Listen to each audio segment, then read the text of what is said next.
आज का क्लास कल जो क्लास क्लोज हुआ था उसके नेक्स्ट क्लास को आगे बढ़ाने के लिए हम सब कुछ जो कल बताए थे उससे नेक्स्ट आगे ये बताने का प्रयास कर रहे हैं। कल जो पूरा जियोग्राफी खोले थे उसमें मैंने इन सब चीज़ों का जिक्र किया था। आज इसको एक ही टॉपिक के माध्यम से समझाने का प्रयास करूंगा जिससे सब चीज क्लियर होता चला जाएगा।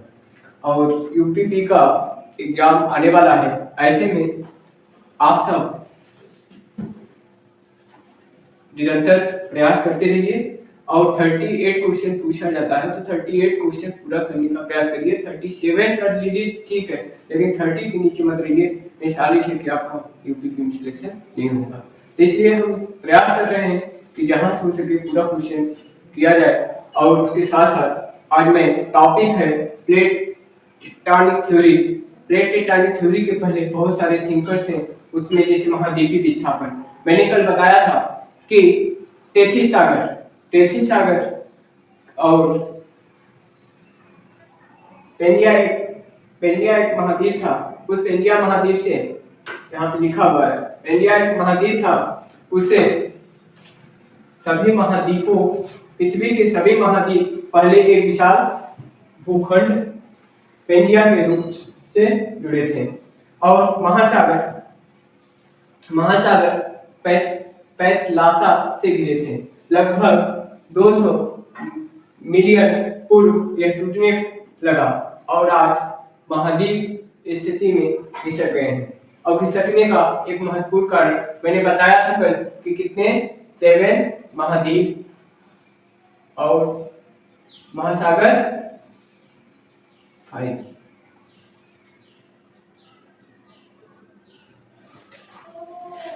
मेरा बेसिक मतलब 8 इंपॉर्टेंस है।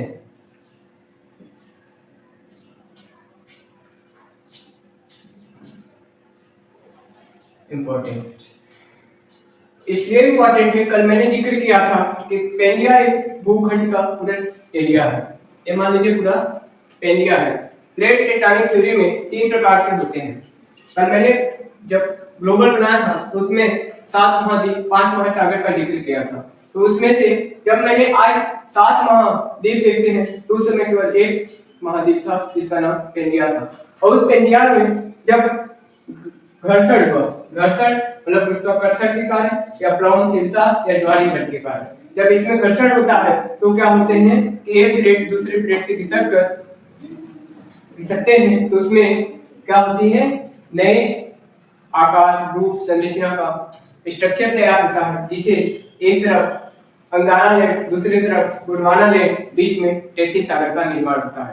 इस टेथिस सागर आज हमारे 5 महासागर का निर्माण होता है और इन 2 अंगारा लेट और गोंडवाना लेट से वे 7 महाद्वीपों का निर्माण होता है। यह क्रियाएं आज भी प्रचलन में चल रही है, यानी टूटने की जो महाद्वीप प्लेटें हैं एक दूसरे से क्या हो रहे हैं, खिसक रहे हैं। ऐसे में हमें समझना होगा कि आने वाले कई युगों के बाद हमें और सारी महाद्वीप और महासागर देखने को मिल सकते हैं।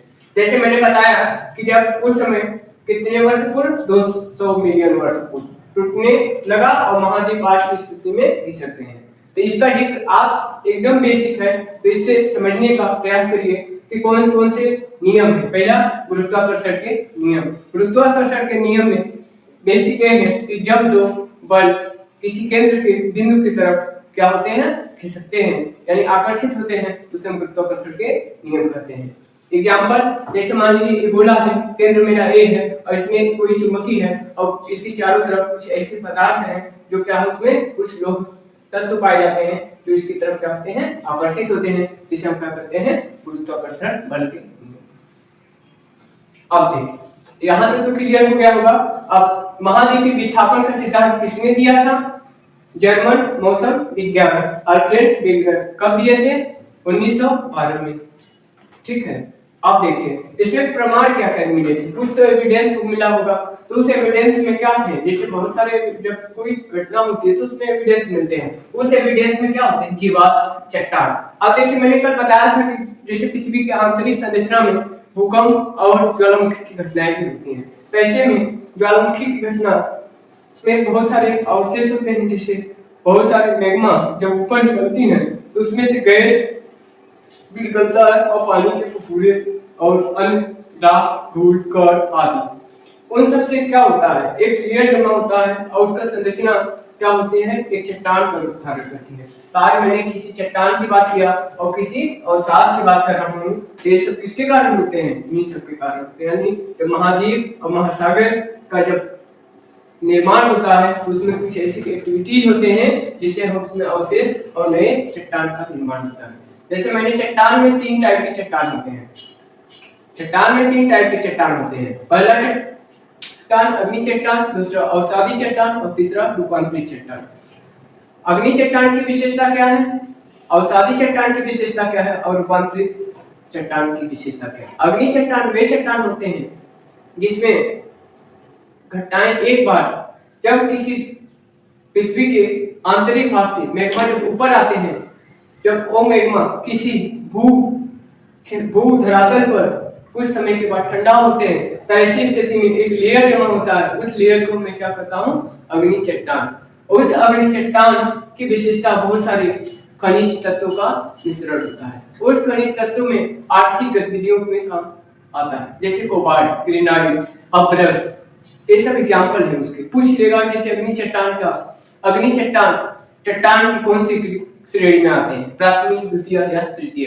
तो आपको बताना है प्राथमिक श्रेणी, मतलब कि अवसादी द्वितीय श्रेणी में होते हैं और तृतीय में रूपांतरित। अवसादी चट्टान का मतलब है कि किसी अवशेष को जमा होना, किसी जीव जंतु के जो अवशिष्ट होते हैं वो एक परत के रूप में निर्मित होते हैं और उससे क्या होता है, एक लेयर जमा होता है। उसमें कुछ समय बाद वो एक खनिज के रूप में, यानी जिसे कोल के जहाँ यूज किया जाता है, वो उन्हीं चट्टानों का निर्मित होता है। और ये आर्थिक गतिविधियों के लिए इम्पोर्टेंट होते हैं और खनिज संसाधन एक महत्वपूर्ण टॉपिक है, ठीक, चाहे इंडियन जियोग्राफी पढ़िए या वर्ल्ड जियोग्राफी। तो इतना तो समझ में आ ही गया होगा, ठीक है। फिर मैं नेक्स्ट इसको आगे और बताने का प्रयास कर रहा हूँ।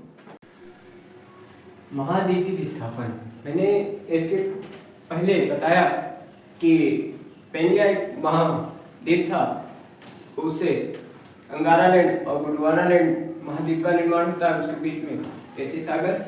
अब नेक्स्ट मैंने उसी टॉपिक में डिस्कस किया था प्लेट टेक्टोनिक थ्योरी, यानी प्लेट टेक्टोनिक सिद्धांत के रूल्स क्या हैं।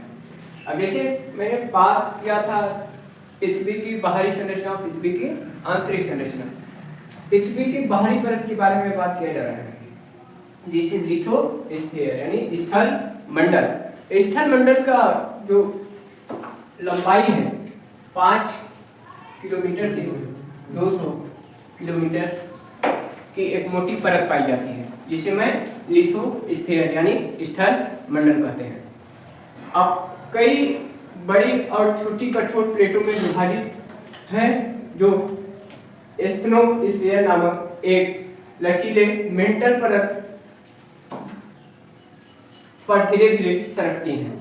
मेंटल संवहन क्या है, संवहन एक धारा होती है जिससे क्या होती है, ऊर्जा यानी गति करती है, उसके माध्यम से क्या होता है, भूकंप, ज्वालामुखी जैसी एक्टिविटी यानी गतिविधियां होती हैं।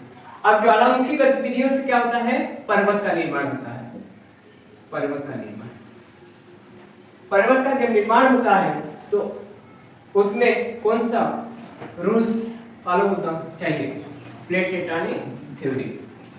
अब प्लेट टेक्टोनिक थ्योरी मैंने बताया था कि एक बहुत महत्वपूर्ण टॉपिक है और ये सभी चीजों से लिंक है। जैसे मैंने भूकंप एक चैप्टर है, ज्वालामुखी एक चैप्टर है, चट्टान एक चैप्टर है, पर्वत एक टॉपिक है, पठार, मैदान, नदियां, झील, ये सब क्या है, एक चैप्टर है, सॉलिड है कि इससे एक दो क्वेश्चन बनेंगे।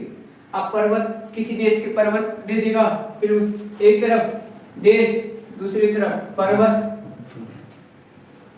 या एक तरफ कहेगा पर्वत और दूसरी तरफ पूछेगा कि कौन से पर्वत का, वली पर्वत, नवीन पर्वत के बारे में पूछ सकता है।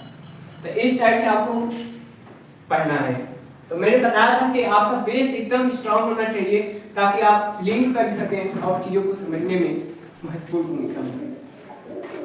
अब सारी सीमाएं, अब सारी प्लेट किसे कहते हैं, अब सारी प्लेट किसे कहते हैं और संरक्षित प्लेट किसे कहते हैं। मैंने प्लेट टेक्टोनिक थ्योरी के रूल्स बताया था।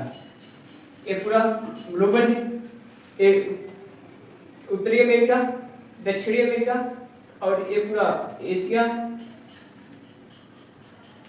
यूरोप की कंट्रीज, फिर इधर दक्षिण अफ्रीका, अफ्रीकन कंट्री, इधर ऑस्ट्रेलिया। अब प्लेट टेक्टोनिक कैसे काम करती है? प्लेट गतिविधियां एक दूसरे से महासागर को महाद्वीप से अलग करती हैं, महाद्वीप को महासागर से अलग करती हैं। तो इसलिए प्लेट टेक्टोनिक थ्योरी, ये जो प्लेट समझने का प्रयास करिए कि प्लेट क्या कर रही है, गतिविधियां कर रही हैं। पहले मान लीजिए कोई एक भूखंड था,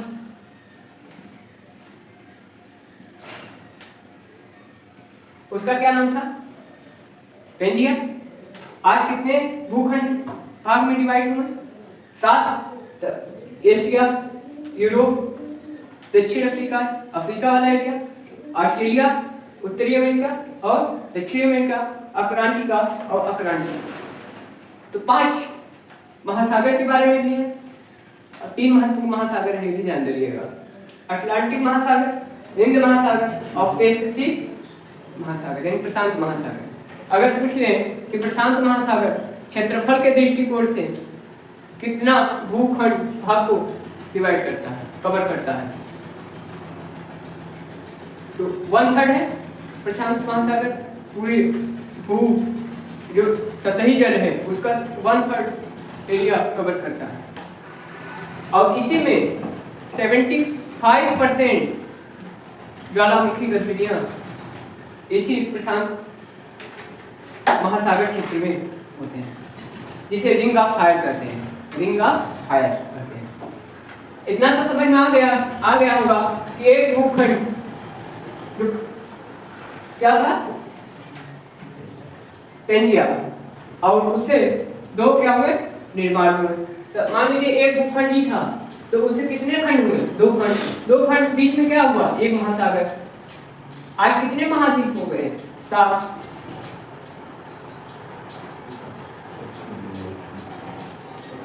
देखिए किसके कारण हुए? प्लेट टेक्टोनिक थ्योरी के ही कारण हो रहे हैं। गतिविधियां कर रहे हैं प्लेट एक दूसरे से, मतलब इसके रूल्स है। चलिए अभी इस पे डिस्कस कर रहे हैं, लेकिन आप इतना प्रयास करिए कि ये सब, इसमें बेस क्या है, सबसे महत्वपूर्ण क्या है? बेस।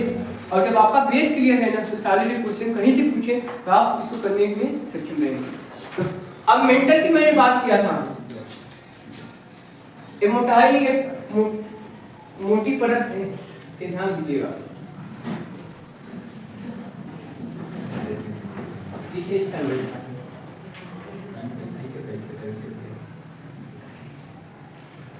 मैंने मेंटल के बारे में भी बात किया था कि पृथ्वी के आंतरिक संरचना बनाया था इस तरीके से।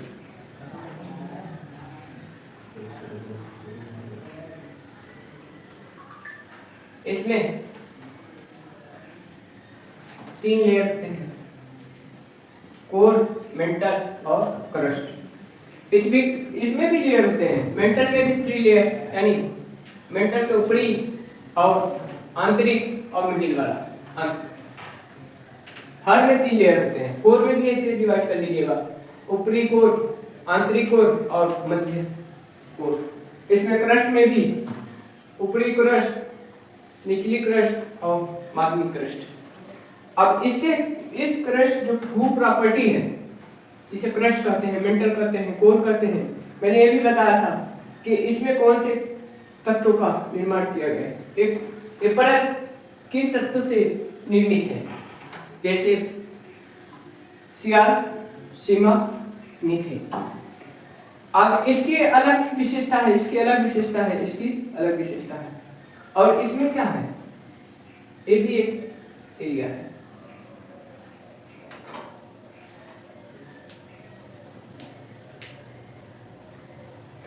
इसमें यह मेंटल वाला एरिया है, जहाँ मेंटल है वहां पे क्या होती है? भूकंपीय गतिविधियां अधिक होती हैं। जब भूकंपीय गतिविधियां अधिक होती हैं तो भूकंप के भी 3 होते हैं, PSL तरंगे। अब उस पे मतलब आएगा, मतलब एक टॉपिक है, पूरे चैप्टर है। तो जब भूकंप वाला चैप्टर पढ़ाएंगे तो वहाँ पे भूकंप के बारे में बताएंगे कि कैसे ये तरंगे पृथ्वी की जो इस वाले एरिया है, इससे कैसे मैग्मा ऊपर निकलते हैं और जो मैग्मा ऊपर निकलते हैं तो उसमें जो भू पृथ्वी का जो धरातल वाला एरिया है वो कैसे कंपन करता है, और कंपन के कारण से उसमें जो तरंगे निकलती हैं उस तरंगे में कौन से किसके कारण निकलते हैं, उसमें कौन से नियम लागू होते हैं, उसके बारे में भी डिस्कस करना बहुत जरूरी है। तो आप ये सोचिए कि ये तो बेसिक है, आप बेसिक के साथ साथ ऐसे डिवाइड करिए कि जैसे मैंने जो ऐसे अंडरलाइनिंग कर रहे हैं, पर्वत को अंडरलाइनिंग किया, भूकंप को अंडरलाइनिंग किया, ज्वालामुखी को अंडरलाइनिंग किया, पृथ्वी की बाहरी परत। अब पृथ्वी की अगर बाहरी परत के बारे में बात कर रहा है तो यहाँ पे पृथ्वी, आप सोचने का प्रयास करिएगा कि अगर यहाँ पे पृथ्वी की बाहरी परत की बात किया जा रहा है तो पृथ्वी की आंतरिक संरचना भी होगी और उसकी पृथ्वी की मध्यवर्ती संरचना भी होगी, तो उसमें क्या एक्टिविटीज हुआ होगा। तो मैंने पहले दिन की क्लास में क्या बोला था कि आप चीजों को समझने के साथ साथ मेमोराइज करिए कि अगर ये चीज हो रहा है तो इसके साथ कुछ और हो सकता है, पॉसिबल है। ऐसा नहीं है कि ये चीज अगर कहा कि पृथ्वी की बाहरी परत है तो उसकी आंतरिक परत भी नहीं होते होंगे। तो आप अगर इस तरीके से लॉजिक लगाएंगे तो सारे जो कि जीएस बहुत आसान हो जाएगा और रटने के बजाय समझने का प्रयास करिए तो ज्यादा बेटर है। आज का क्लास मैं यहीं क्लोज करता हूँ। कल का क्लास इस सब टॉपिक पे रहेगा क्योंकि इसको और विस्तृत बताना है कि प्लेटें एक दूसरे से कैसे कार्य करती हैं, उसमें किस प्रकार से महाद्वीपों का निर्माण होता है, किस प्रकार से महासागरों का निर्माण होता है। Thank you.